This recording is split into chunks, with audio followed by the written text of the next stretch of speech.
印度即将超越中国。近年来，这样的论调屡屡见诸报端，仿佛这个南亚大国只差临门一脚就能成为全球增长的下一个主角。然而，热闹的数字背后是难以掩盖的发展现实。GDP 总量超过了谁，人口超过了谁，仿佛就成了衡量国家强盛的全部依据。但真相却远非如此简单。一场看似鼓舞人心的超越论，为何更像是一场世纪骗局？100年时间过去，印度的发展到底卡在哪儿？如果我们不带滤镜，拨开神话的迷雾，就会发现困住印度的不是外部敌人，而是自己体内的病灶。1947年，印度刚刚结束殖民统治，成立共和国不久，首任总理尼赫鲁就提出了一个响亮的口号：印度要成为一个有声有色的大国。这句话几乎成了后来印度国家发展的主旋律。哪怕国内还在为温饱奔波，哪怕工业化刚起步，印度却始终把站在世界舞台中央当做自己的追求。那种信心并不是一时冲动，而是有其历史根源的。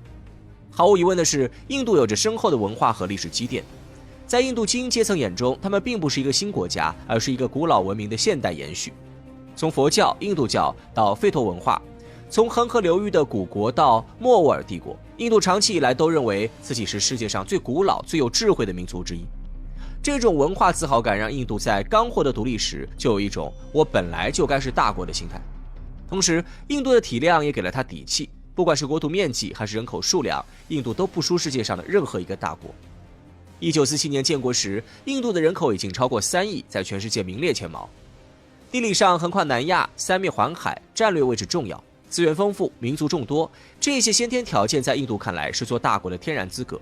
更重要的是，印度认为自己与西方的关系相对亲近，会更容易被国际社会接纳。由于长期被英国殖民，印度保留了大量英式政治体制、法律制度和教育体系。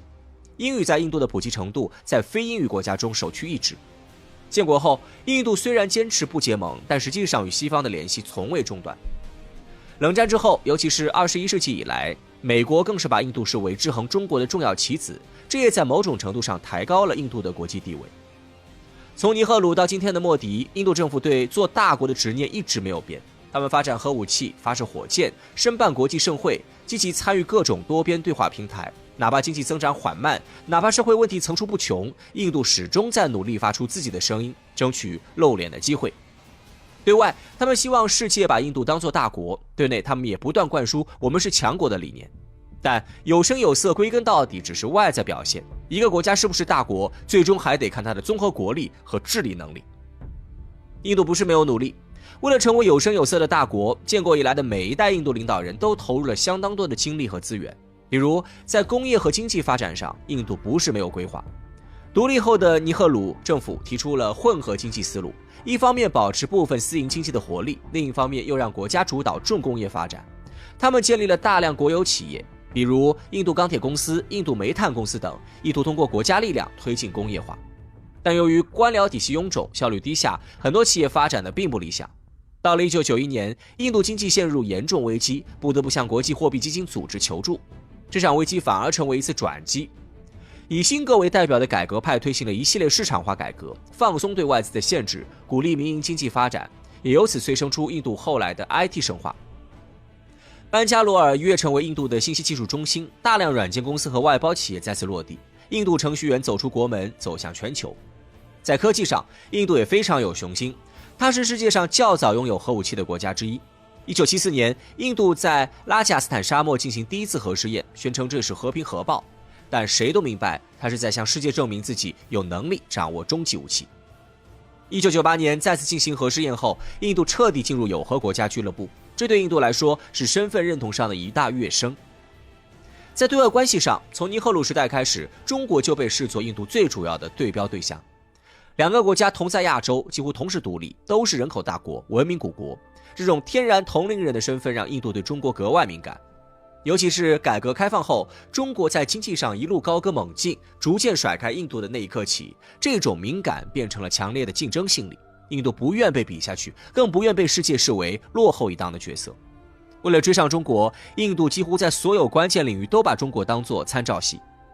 中国改革开放后，高速公路、高铁、港口、电力、水利等基础设施迅速完善，形成了全球最大规模的现代化建设浪潮。印度看在眼里，也急在心里。2014年莫迪上台后，提出印度制造战略，强调要改善营商环境，加快基础设施投资，吸引外资建厂，复制中国速度。于是我们看到印度开始大力修建高速公路，扩建港口，推进智能城市计划，设立工业走廊，目标就是打造出类似中国沿海经济带的制造业中心。从这些方面看，印度确实不是一个懒惰的国家，他有梦想，也肯付出，他不甘于做一个区域大国，而是想成为全球重要玩家。但问题也随之而来，印度虽努力，却并未完全走出发展困境。那么印度的发展到底卡在哪里了？其实归根到底，问题出在4个字：结构失能。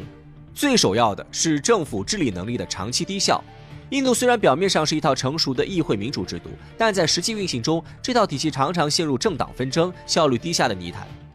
政策更替频繁，一个政府刚上台就被拉下马，许多政策没来得及落地就被推翻。比如土地改革、税收体系优化、劳动力市场现代化，这些对发展至关重要的问题，经常在议会里被无限拖延，久拖不决。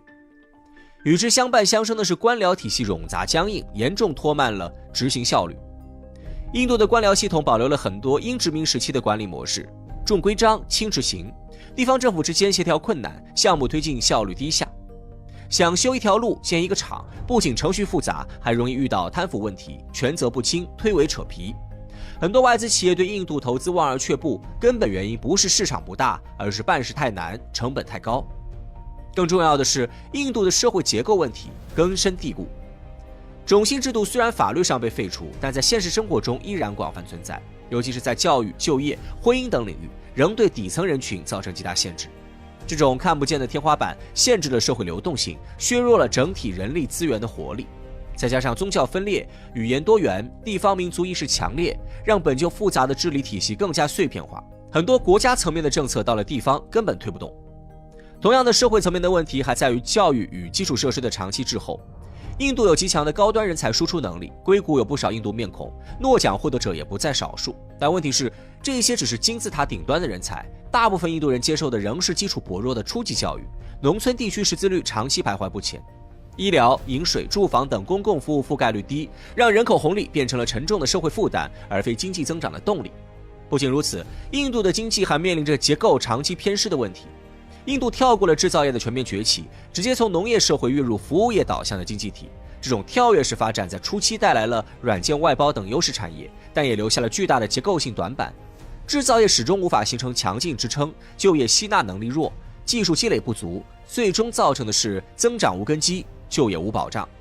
更严重的是，印度社会缺乏一个强有力的国家战略统筹机制，各级政府各自为政，中央与地方的政策常常互相掣肘。遇到危机，政策反应迟缓，要干大事常常虎头蛇尾。许多宏大的国家计划，譬如印度制造、数字印度，最终都因为落实难、协作难，沦为口号多、成果少的工程。这些深层次的问题，不是靠换一个领导人就能解决的，也不是靠打一场外交翻身仗就能扭转的。它们存在于制度内部、文化结构之中，早已形成了一种慢性病式的发展困境。印度的问题并不是缺了某一项条件，而是每项都差一点，但整体又始终不到位。它像一个拼图，拼到最后总差一角，而这一角恰恰就是国家整体动员能力。一个国家若想崛起，必须有协调一致的制度，有执行到底的政策，有跨阶层的凝聚力，而这些恰恰是今天印度最缺乏的东西。印度不是一个生产黄金的国家，但这里的人对黄金却有一种令人费解的痴迷。金砖、金墙、金屋顶、金座、金门、金雕像。走进印度西北的阿姆利则金庙，你会发现自己仿佛置身于一个黄金打造的世界。像这样富丽堂皇的印度教或锡克教寺庙，在这个国家没有1000也有800。印度的黄金持有量也极为吓人，至少2万吨，这还是将近10年前的数据。黄金是财富的象征，黄金多了往往证明国民富裕了。可面对如此之多的黄金，印度政府却急得直跳脚，这是怎么一回事呢？2012年，印度金融快报引用世界黄金协会的数据称，印度民间的黄金储备量已经突破了2万吨，比此前世界黄金协会预估的数据多了11%。2015年，印度财政部长再次引用了这一数据，那时候印度政府不是在夸耀印度的财富，而是在为如此巨大的黄金储量发愁，因为相比其他国家而言，印度的黄金拥有比例有点失衡。2023年年底，各国央行曾经有过一次集中购入黄金的举动，至此美联储的黄金储备量达到了8133吨，中国央行也有2191吨，而印度央行的黄金储备量则长期在500至600吨徘徊。也就是说，印度真正的黄金消费大户是民间，而非政府。目前，印度的主流宗教是印度教。相传，印度教有3大神祇，分别是创造神梵天、保护神毗湿奴和破坏神湿婆。梵天是一颗从金蛋中生出的，毗湿奴的妻子拉克希米是财富之神，自然也掌管着黄金。3大主神中有2位都与黄金息息相关，由此就不难理解为何印度人对黄金爱得那么疯狂了。古印度流传下的文史资料并不多，但在那些零星的记载中，不乏统治者向寺庙捐赠黄金的记载。宗教为了守住黄金，还编出了一则诅咒，据说谁打开寺庙中储藏黄金的密室，谁就亵渎了神灵，会遭到最严厉的惩罚。即使不考虑宗教因素，黄金对印度人也有特殊的吸引力。众所周知，种姓制度在印度根深蒂固，一个人的种姓无法随意更改，但黄金可以提升种姓。种姓制度虽然等级森严，却也为下等种姓留了一个小口子。如果一个高种姓男性迟迟讨不到同种姓的老婆，他是可以从低一级的种姓中挑选伴侣的。这样一来，就会有无数低种姓上门求亲，而他们能够讨得高种姓家族欢心的方式，就是献上自家世代储备的黄金。及至近代，西方殖民者抵达南亚次大陆后，发现这里盛产香料，当地人又异常喜欢黄金，于是便拿出从别处抢来的金币与印度人做交易。那时候的香料对欧洲人来说可是高档商品，于是带着黄金来到印度的远洋船越来越多。反正他们的黄金都是从南美抢来的，也不心疼，反倒是印度人在环球贸易的刺激下，对黄金的占有欲空前膨胀。时至今日，黄金在印度已经成为了衣服裤子一样的必需品。不仅富人穿金戴银，贫困家庭也得倾尽所有给家里的女性置办一点黄金首饰，给庙里的神仙捐一点金箔。没有哪个国家像印度这样喜欢金子，但也没有哪个政府像印度政府这样为金子发愁。印度政府愁就愁在金子在国民手中不是财富，而是累赘。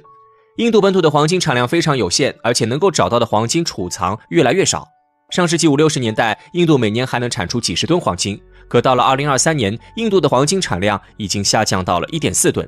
而印度每年的黄金需求量却维持在1000吨上下。2020年受到疫情的影响，当年印度的黄金进口量为430吨，创下了近几年的最低纪录。可转过年来，憋了1年的印度人马上开始疯狂购买黄金。当年印度的黄金进口量上升到了1050吨，足足涨了1.5倍。这么多黄金，那可是要花钱买的。按照印度政府公布的数据，这一年印度进口黄金用了557亿美元。印度每年的贸易逆差为1500亿至2000亿美元，也就是说，每年都有1-2000亿美元流失到海外。这其中大几百亿美元的黄金消费无疑是个大头。古代中国的统治者往往对黄金的使用有诸多限制，普通人在衣服中掺金丝那是一桩大罪，即使用黄金打造首饰器皿也有严格的限制。这些规矩除了凸显统治者的地位，也是为了方便把黄金收归国库。古代欧洲也有类似的限制，很长一段时间内，各国国王即便能够统治一方土地，也无权铸造金币，金币的铸造权只掌握在罗马皇帝手中。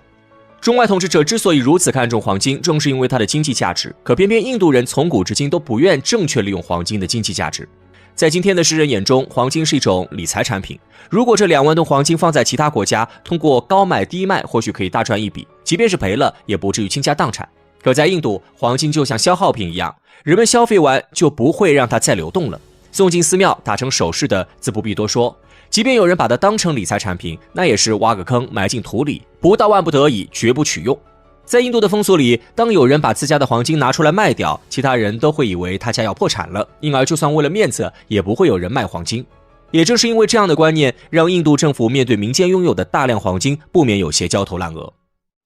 自2008年金融危机后的10年时间里，印度央行只在初期有过一次大量购买黄金的行为，后来一直将黄金储备维持在557吨。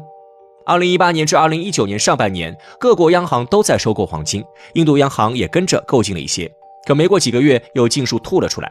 当时印度媒体都在猜测自家央行又在搞什么幺蛾子，说法之一就是印度央行希望用卖黄金的行为带动民间的黄金流动。不过这区区500-600吨想要带动2万吨的民间市场，颇有点蚍蜉撼大树的意味。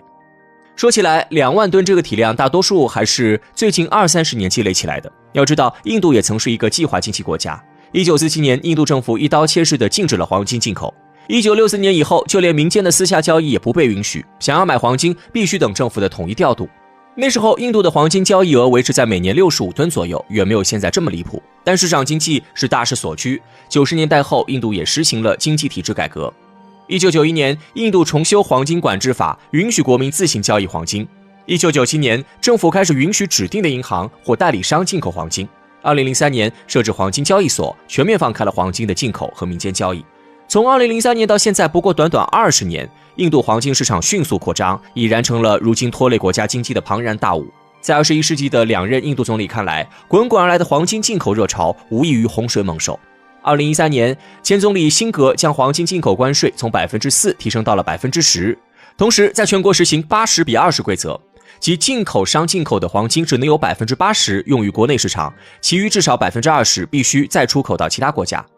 这时候已经是辛格主政末期，1年后权力被交到了现任印度总理莫迪手中。在莫迪时期，黄金进口关税又从10%上涨到了12.5%，对商人额外征收1%的消费税。除了增税之外，还有了解你的客户规定。该规定主要针对国内黄金市场，内容包括禁止单次20万卢比以上的匿名黄金交易和禁止单次30万卢比以上的实名黄金交易。但总的来说，这些规定完全挡不住国民购买黄金的热情。不过，莫迪的雄心壮志也远不止于此。2015年，莫迪推出了他的诚意之作——黄金货币化计划。依据这项计划，印度国民可以像存钱那样把黄金存进银行，按照黄金市价计算利率，储蓄到期后可以选择要黄金还是要现金。在莫迪政府的设想中，通过这一计划可以将黄金收归国库，更好地发挥它的金融属性。